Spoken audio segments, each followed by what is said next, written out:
241페이지부터 보겠습니다.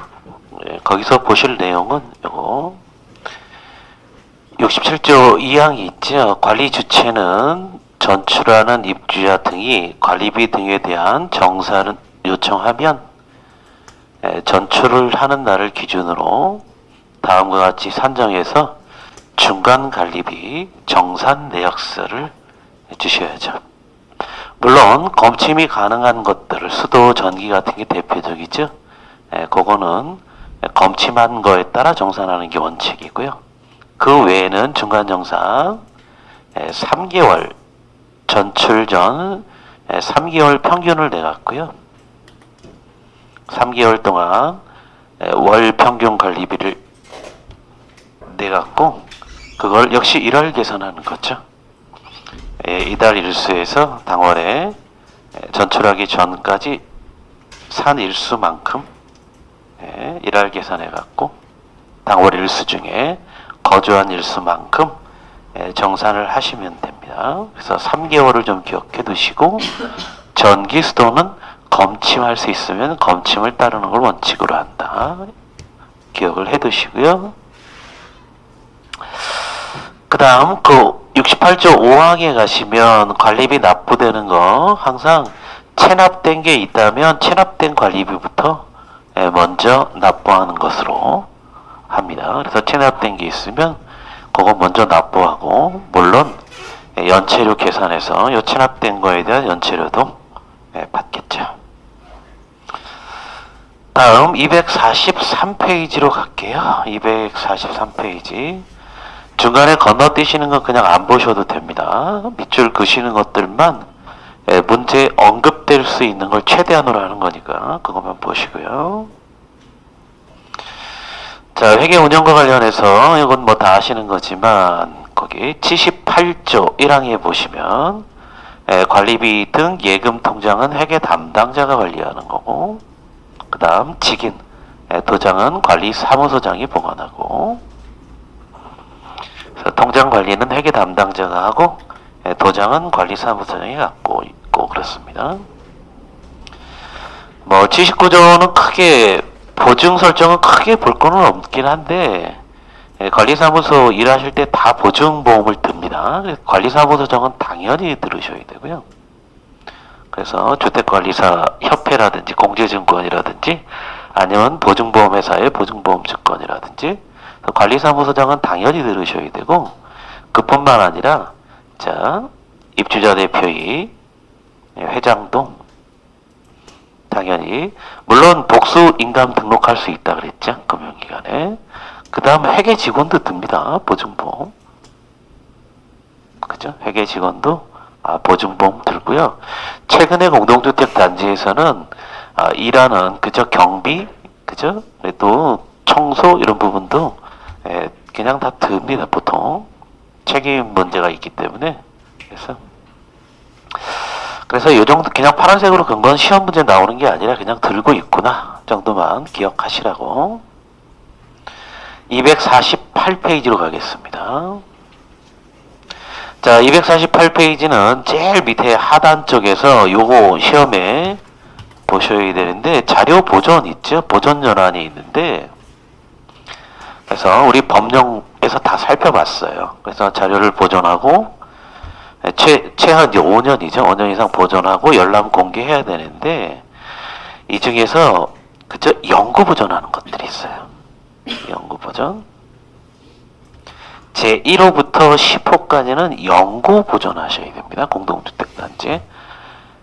보통은 최소 5년이죠. 이게 이제 일반적이죠. 최소 5년은 다 공동주택 단지와 관련해서 각종 자료들이나 증빙들은 최소 5년인데 1호부터 10호까지는 영구 보존하셔야 돼요. 그래서 영구 보존하는 것들을 좀 기억하셔야 되는데 일단 이 규약은 관리규약이죠. 관리규약. 그 다음 장기수선 계획서.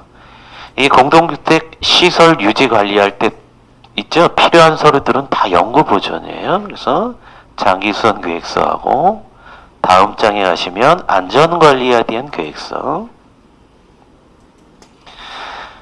그 다음 4호에 가시면 사업주체로부터 인계받은 설계 도서 및 시설 장비의 명세. 이 설계 도서는 사업주체나 이제 시공사가 갖고 있는 서류죠. 넘겨주고 갈 거예요, 이거. 설계 도서는 보통 건설할 때 이 공사에 필요한 일체 서류를 다 얘기하는 거예요. 공사에 필요한 일체 서류를 설계 도서라고 부릅니다. 그러니까 최초의 공동주택 단지가 어떻게 시설 지어졌는지 그거에 관련된 서류들은 다 갖고 계셔야 되고, 당연히 도면하고 준공도면 갖고 있어야죠. 자, 안전점검 결과 보고서는 특별히 밑줄 긋진 안전과 관련된 거고, 그 다음 교체하고 보수한 사진 정보들 갖고 있어야 되고, 감리 보고서. 자, 설계 도서는 최초의 건물을 지을 때 필요한 서류들이죠.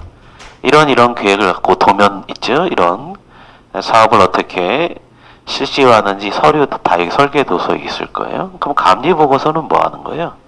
이 설계 도서대로 제대로 시공이 됐는지 감리 보고서, 그걸 감리라고 하죠. 설계 도서대로 시공이 되었는지 이 확인하는 절차가 감리라고 하는 거예요. 그래서 감리 보고서는 시공 확인서입니다. 실제로 여기 서류 애초의 계획대로 제대로 시공되었는지 확인하는 보고서, 감리 보고서고요.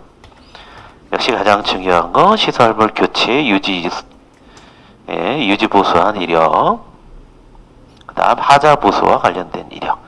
주로 이제 시설들과 관련된 거는 그저 연구 보존한다 이렇게 생각을 좀 하시면 되고, 그죠? 시설 그 외의 것들은 최소 이제 5년 동안인데 밑에 거는 보실 필요 없고, 여기 10호까지가 이제 연구 보존 자료예요. 근데 주로 달달 암기하시기는 힘드니까 시설과 관련된 것들을 유지 보수하거나 애초에 계획서였거나 도면 이런 것들은 연구 보존돼야 되는구나. 기억을 좀 해두시고요. 다음 253페이지로 쭉 건너뛰겠습니다.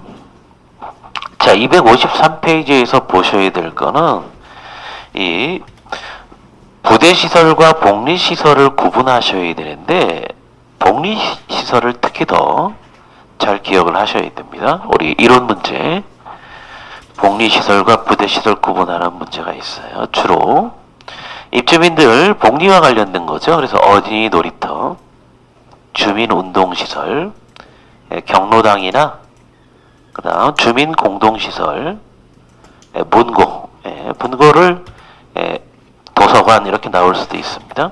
공동주택 단지 내에 있는. 그 다음 유치원이나 보육시설, 복리시설입니다. 이거 복리시설. 그 외에는 다 이제 부대시설이라고 보면 돼요. 그래서 공동주택 유지 관리할 때 전용 면적을 제외한 나머지 시설들. 그래서 이제 여기에다가 보기를 이렇게 끼워 넣을 거예요. 부대시설을. 그래서 부대시설 뭐 다 아는 거죠. 주로 이제 보기에 끼워 넣는 게 주차장, 관리사무소, 뭐 경비실 이런 것들이 이제 나올 건데, 다 복리시설이 아니라 공동주택 유지 관리를 위해서 필요한 시설들입니다. 뭐 담장, 자전거 보관소부터 쭉 많죠. 정화조, 배전시설이라든지 기전시설이라든지 뭐 등등등. 이 세 개가 문제에 보기 언급이 좀 돼갖고 그냥 이것만 했습니다. 그러니까 전용 면적을 뺀 나머지 있죠. 나머지는 이 두 개로 나뉠 건데, 두 개 중에 복리시설을 특히 좀 기억하시고 나머지는 다 부대시설이라고 보시면 되겠습니다.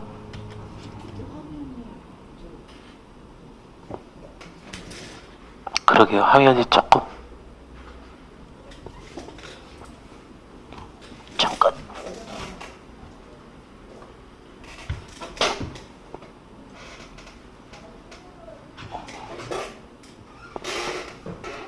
접촉 불량이 있다는 얘기인데,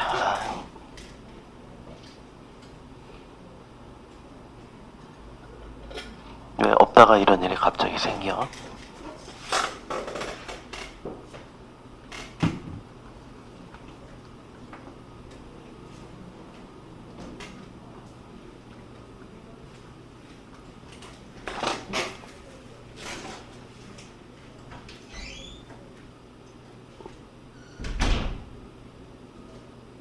좀 빔이 불안하네요. 접촉 시설이 좀